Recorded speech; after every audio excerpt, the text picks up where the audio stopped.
नमस्कार साथियों, जय हिंद प्यारे बच्चों।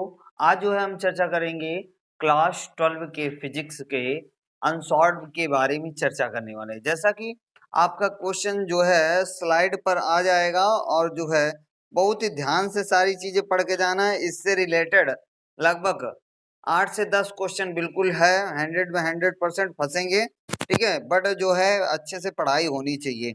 7वां नंबर क्वेश्चन कह रहा है यौगिक सूक्ष्मदर्शी में प्रतिबिंब का बनना, किरण आरेख बनाकर समझाइए। इसके लिए आवर्धन क्षमता के सूत्र स्थापित कीजिए।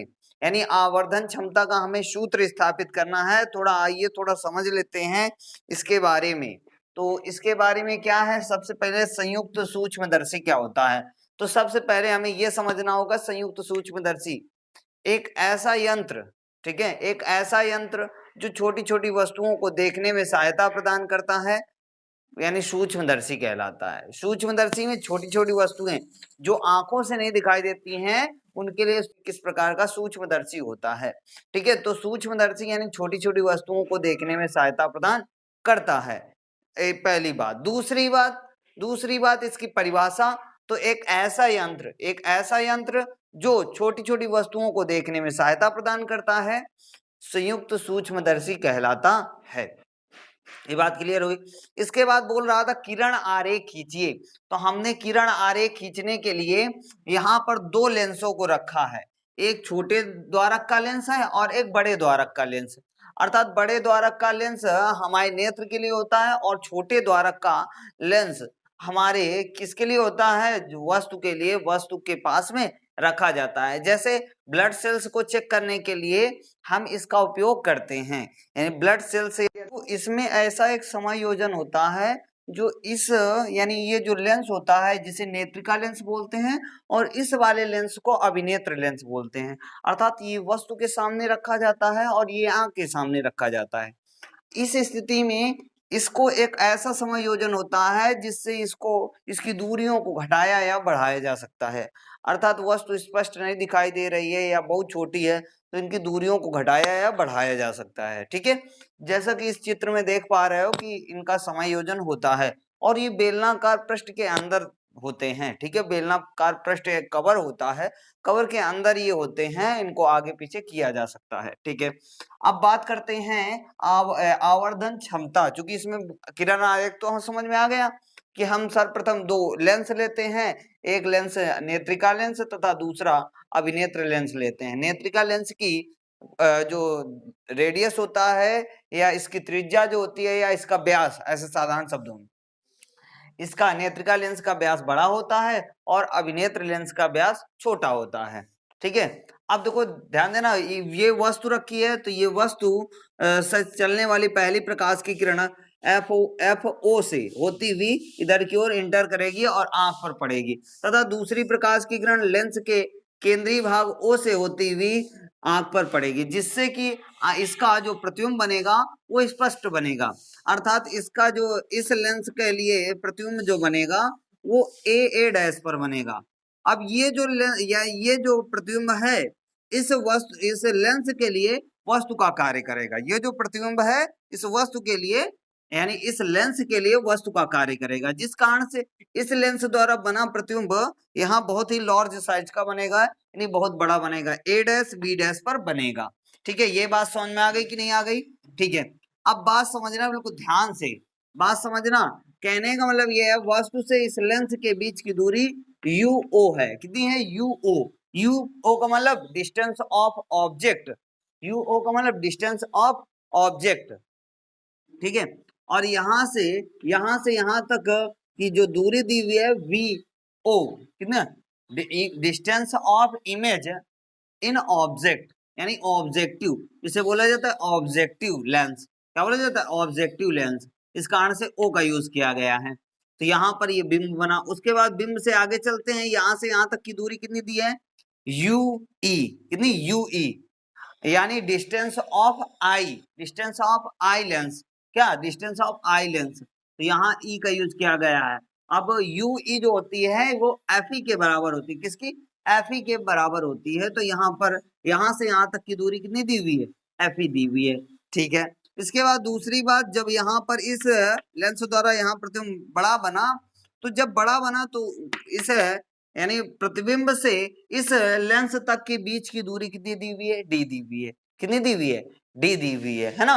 तो यहाँ पर डी दी हुई है। ठीक है, इतनी बात सबको क्लियर हो गई, यहाँ तक मोटा मोटी सबको क्लियर हो गई। अब बात करते हैं आवर्धन क्षमता। आवर्धन क्षमता क्या होती है? परिभाषा, आवर्धन क्षमता बराबर अंतिम प्रतिबिंब द्वारा आंख पर बना दर्शन कोण बटे वस्तु द्वारा आंख पर बना दर्शन कोण जब वस्तु स्पष्ट दृष्टि की न्यूनतम दूरी पर हो।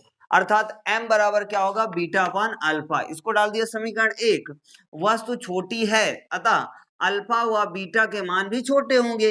अब अतः beta is equal to ten beta, ten beta, ध्यान देना टेन बीटा, यहाँ पर ये वाला जो त्रिभुज लिया गया है, तो यहाँ पर ये जो यहाँ क्या है? त्रिभुज ए dash B dash, A dash B dash और ई, इसमें ध्यान देते हैं। तो त्रिभुज ए डैश बी डैश में ये वाली जो भुजा है ये कितनी है? ये कोण कितना अंतर करेगा? बीटा कोण। अब बीटा के सामने वाली भुजा क्या कहलाती है? लंब कहलाती है। लंब कितनी है? ए डैश बी डैश। तो यहाँ पर क्या लंब बटे आधार होता है tan थीटा बराबर, तो लंब बटे आधार देखते हैं। आधार भैया यहाँ से यहाँ तक की दूरी ए डैश ई, ये क्या है? ए डैश ई। आप देखो ध्यान देना, ए dash B dash, A dash B dash, ये देखो ए डैश बी डैश, इसकी दूरी कितनी है? इसकी दूरी कितनी है?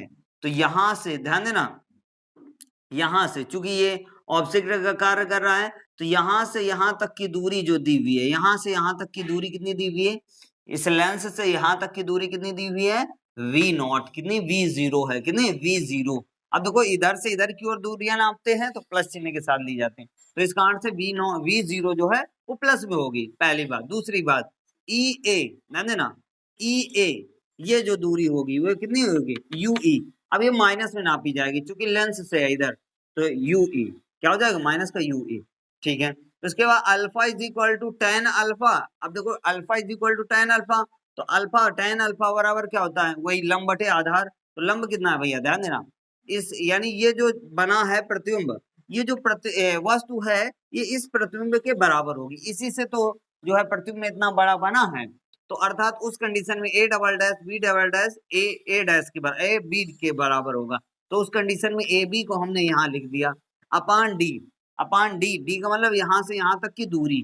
ठीक है, दी हुई, चूंकि लंब लंब भैया ये जो होगा ये इसके बराबर होगा, तो लंब बटे आधार, यहाँ से यहाँ तक की दूरी, यहाँ से यहाँ तक की दूरी कितनी है? तो उसको हमने लिख दिया डी। ठीक है, यहाँ पर डी।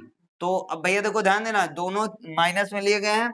अब अल्फा व बीटा के मान समीकरण 1 में रख देते हैं। तो m बराबर बीटा, बीटा की वैल्यू कितनी निकली है? तो बीटा की वैल्यू कितनी है? V0 अपान UE माइनस UE।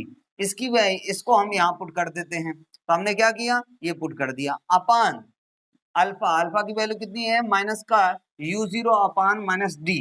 ठीक है, तो ये जो वैल्यू है यहाँ पर पुट कर दिया। तो हमने क्या किया भैया? मध्य मध्य बाय बाय का गुणा करा दिया। अब मध्य मध्य बाय बाय का गुणा करा दिया तो क्या हो गया भैया? ये जो है V0 है ये ऊपर चला जाएगा और ये D इसी के गुणा में हो जाएगा, तो हमने गुणा में कर दिया। ठीक है, उसके बाद यहाँ पर माइनस का UE अपान माइनस का, ये दोनों गुणा में हो जाएंगे, तो हमने गुणा में कर दिया। अब ये देखो ये माइनस में था, ये माइनस प्लस हो गया, तो बचा क्या? माइनस का, एक माइनस का बचा, तो m बराबर माइनस V0 अपान U0 और ब्रैकेट में D upon UE। I hope यहाँ तक क्लियर हुआ होगा। देख लो भैया क्लियर हुआ। यहाँ तक जो हमने प्रूव करवा दिया था, क्या प्रूव करवाया? आवर्धन क्षमता m बराबर माइनस V0 अपान U0 D अपान UE, ये हमने प्रूव करवा दिया था। अब हम बात करते हैं पहली कंडीशन में, जब अंतिम प्रतिबिंब स्पष्ट दृष्टि की न्यूनतम दूरी पर हो। कहां पर हो? स्पष्ट दृष्टि की न्यूनतम दूरी पर हो। उस कंडीशन में हमें यानी हमें आवर्धन क्षमता ज्ञात करनी है। क्या? आवर्धन क्षमता ज्ञात करनी है। चलिए भैया बात करते हैं। तो यहाँ पर इस कंडीशन में यदि अंतिम प्रतिबिंब यानी स्पष्ट दृष्टि की न्यूनतम दूरी पर होता है, तो उस कंडीशन में V का मान माइनस का D हो जाता है, U का मान माइनस का UE हो जाता है, F का मान FE हो जाता है। क्योंकि हमें पता है कि लेंस का सूत्र क्या होता है, तो लेंस का सूत्र होता है 1/f is equal to 1/v minus 1/u। ये हमने फार्मूला पढ़ा था कि ठीक है, लेंस के लिए फार्मूला क्या होता है? 1/f बराबर one upon V minus one upon U. लेकिन यदि ये मिरर की बात करें, दर्पण की बात करें, तो दर्पण के लिए फार्मूला होता है वन अपान एफ बराबर one upon U plus one upon V, अर्थात यू वी को आपस में प्लस में रहेंगे तो आगे पीछे कर सकते हो, कोई प्रॉब्लम हो वाली बात नहीं है। अब हम यहाँ पर वैल्यू पुट कर देते हैं। देखो f की वैल्यू हमें पुट करनी है, तो f की वैल्यू यहाँ पर कितनी दी हुई है, एफ ई, तो यहाँ पर वन अपान एफ ई रख दिया, बराबर v की वैल्यू कितनी है, माइनस का डी, कितनी है, माइनस का डी, और ये माइनस का माइनस चिन्ह लगा है, मैं u की वैल्यू कितनी है, माइनस का यू ई है, कितनी है, माइनस का यू ई है, ठीक है। ठीक है, आप देखो ध्यान देना, यहाँ पर बात समझना, वन अपान एफ, एफ की वैल्यू कितनी है, एफ ई, हमने एफ ई पुट कर दिया, बराबर v की वैल्यू कितनी है, माइनस का डी रख दिया, माइनस माइनस लगा है ये वाला, माइनस का u की वैल्यू कितनी है, तो माइनस का यू ई है, कितनी है, यू ई, तो यहाँ पर यू ई पुट कर देते हैं, तो भैया देखो माइनस माइनस क्या हो जाएगा, प्लस हो जाएगा, तो one upon F E equal to one upon minus D, minus में प्लस हो जाएगा, वन अपान यू ई हो जाएगा। अब ये यहीं पर रहने देते हैं, ये इधर माइनस में इधर आएगा तो प्लस का हो जाएगा, तो हमने इसको पहले लिख दिया है, वन अपान एफ ये लिखा है, ये इधर आएगा तो प्लस का वन अपान डी हो जाएगा, ठीक है। अब देखो ध्यान देना, यहाँ पर ये आया, अब यदि यार इसमें यदि डी का ऊपर नीचे गुणा भाग करा दें, यानी भाग करा दें, गुणा करा दें, यानी ऊपर अंश बाहर में, तो डी अपान डी आ जाएगा, है ना, प्लस वन अपान डी, वैसे ही लिखा है, इसमें कोई दिक्कत नहीं। अब देखो ध्यान देना, इसमें हम यदि डी कॉमन ले लें तो वन अपान डी बाहर निकल आएगा, तो बचेगा क्या, यहाँ पर ऊपर डी अपान एफ ही बचेगा, डी अपान एफ ही लिख दिया, प्लस वन, भैया या तो यहाँ से कॉमन ले लो, कॉमन कितना, वन अपान डी कॉमन लोगे तो यहाँ पर बचेगा कितना, ऊपर डी और एफ ही, और इसमें वन बचेगा, तो वन हमने कॉमन, यानी वन बचा, है ना, कॉमन ले लो, वन अपान डी कॉमन ले लेंगे तो ये बचेगा डी। अब देखो ये जो डी यहाँ पर डिवाइड में उधर जाएगा तो मल्टीप्लाई में, वन के मल्टीप्लाई में, तो यहाँ पर क्या हो जाएगा, वन, यानी वन इंटू डी, तो डी हो जाएगा डी अपॉन यू ई, ठीक है, बराबर यहाँ पर इसको पहले हमने लिख दिया, इसको बाद में लिख दिया, क्योंकि प्लस में है आगे पीछे लिख सकते हैं, ठीक है। अब चूंकि हम इस मान को, यानी इस मान को समीकरण 1 में रख देते हैं, समीकरण 2 में रखने पर, समीकरण 2 में रख देते हैं इस वैल्यू को, तो यहाँ पर हम डी अपान यू ई के जगह पर ये पूरी वैल्यू पुट कर दें, तो यहाँ पर माइनस का we zero upon you zero वैसे लिखा है, ठीक है। और उसके बाद इसकी वैल्यू कितनी है, तो ये है इसकी वैल्यू, इसकी जगह पर हम ये पुट करें वन प्लस डी अपान एफ ई, तो ये हमने पुट कर दिया। आई होप यहाँ तक समझ में आया होगा। अगला हम जो है पढ़ देते हैं, स्क्रीनशॉट ले लीजिए, ठीक है।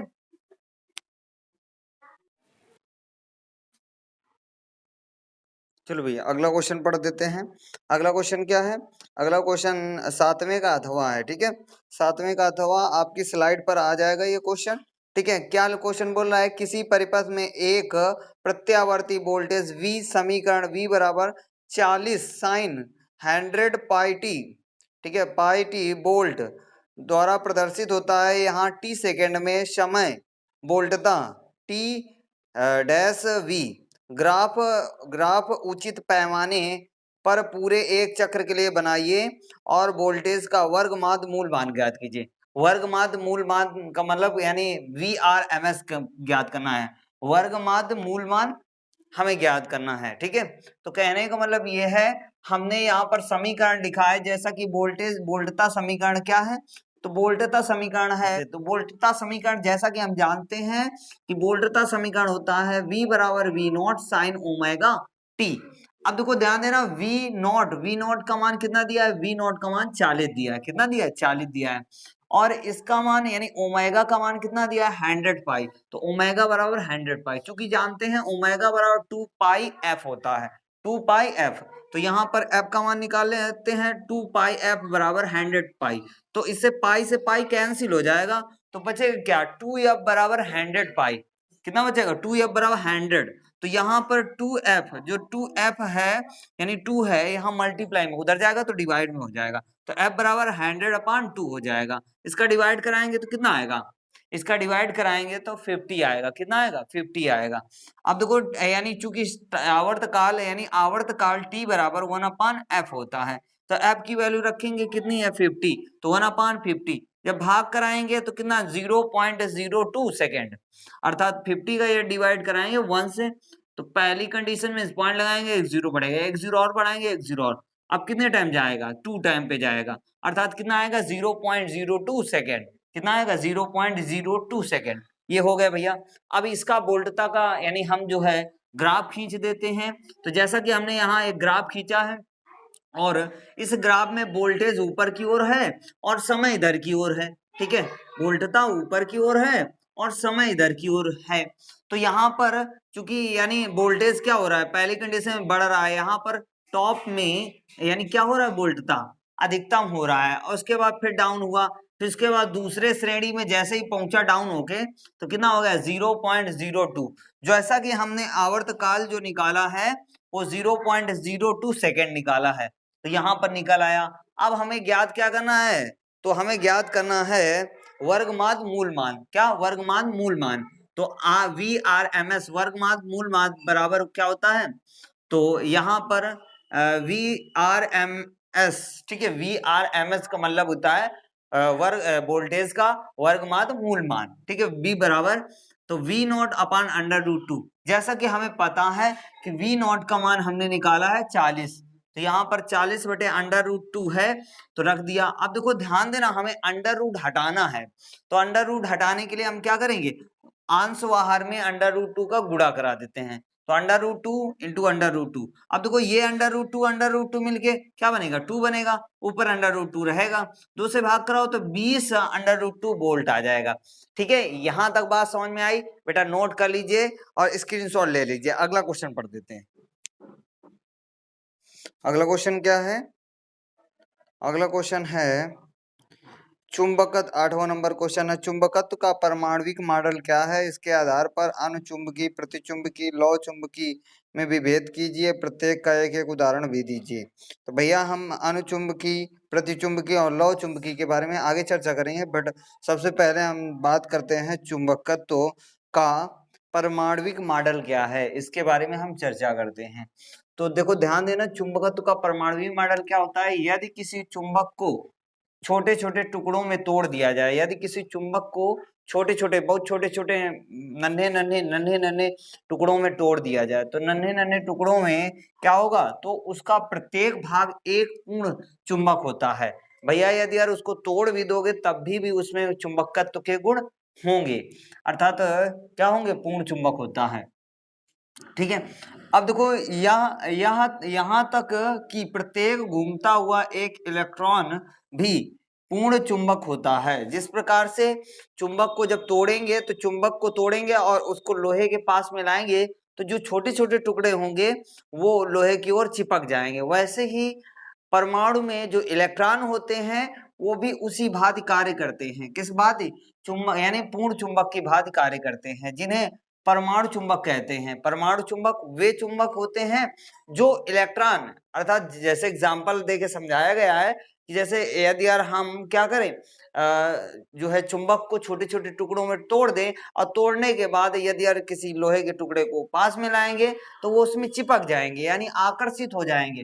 उसी प्रकार जब परमाणु होता है, परमाणु में जो इलेक्ट्रॉन होते हैं उसी भांति व्यवहार करते हैं, चुंबक की भांति पूरी तरह से व्यवहार करते हैं, यहाँ तक कि प्रत्येक घूमता हुआ इलेक्ट्रॉन भी पूर्ण चुंबक होता है, अर्थात चुंबक की भांति कार्य करता है, जिसे परमाणु चुंबक कहते हैं। परमाणु चुंबक किसे कहते हैं, अर्थात वो चुंबक जो परमाणु के केंद्र पर इलेक्ट्रॉनों के रूप में उसके चारों ओर चक्कर लगाता है, परमाणु चुंबक कहलाता है। ठीक है, अपनी कक्षा में घूमता इलेक्ट्रॉन दो प्रकार के होते हैं। अब देखो अपनी कक्षा में घूमता है, इसके अलावा इलेक्ट्रॉन के कितना, इलेक्ट्रॉन जो होते हैं वो दो प्रकार की गति करते हैं। कौन कौन सी समझ लेते हैं।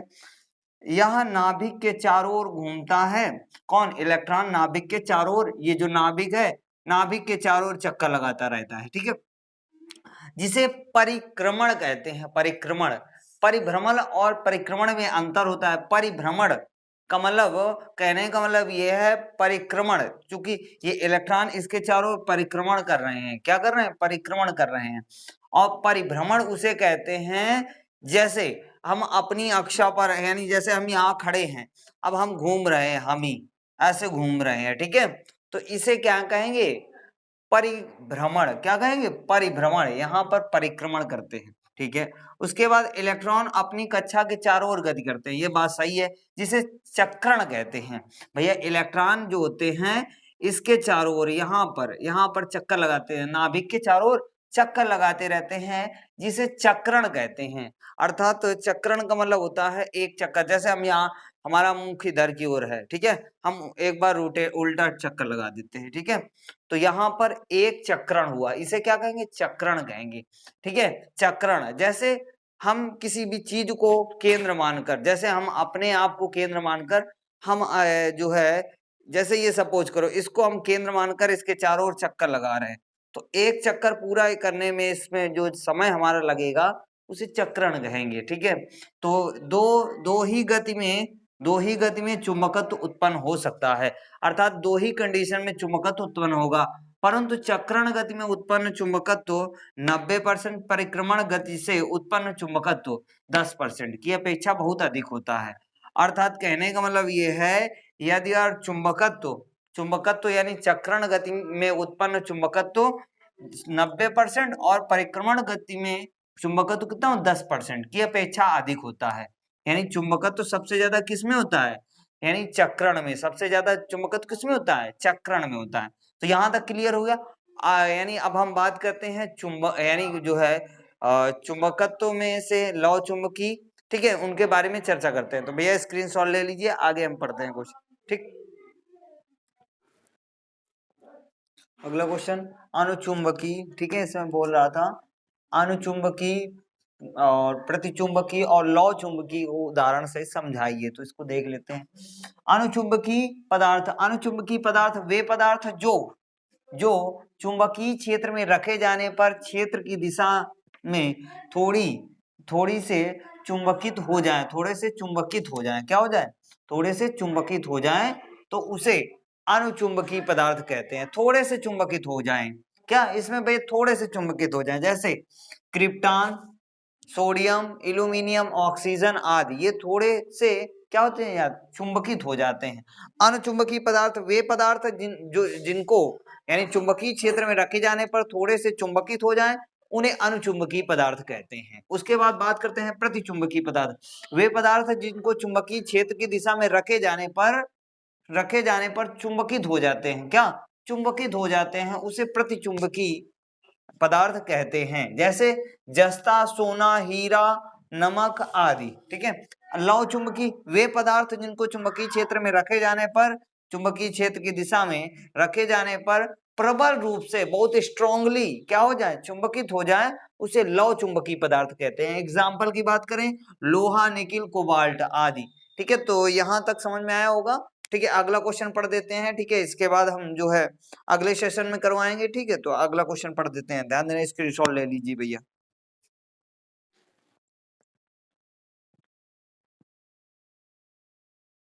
अगला क्वेश्चन पढ़ देते हैं, ठीक है। अगला क्वेश्चन क्या बोल रहा है, अगला इसी का 8वें का अथवा है, ठीक है, 8वें का अथवा क्वेश्चन, अथवा, ठीक है। तो पढ़ देते हैं 8वें का अथवा क्या कह रहा है, कह रहा है एक प्रकाश किरण प्रिज्म n बराबर √3 से गुजरने वाला न्यूनतम विचलित होता है। यदि इसे किरण के लिए आपतन कोण अपवर्तन कोण का दोगुना हो तो प्रिज्म कोण तथा अपवर्तन कोण क्या होगा। प्रिज्म कोण और अपवर्तन कोण ज्ञात करना है।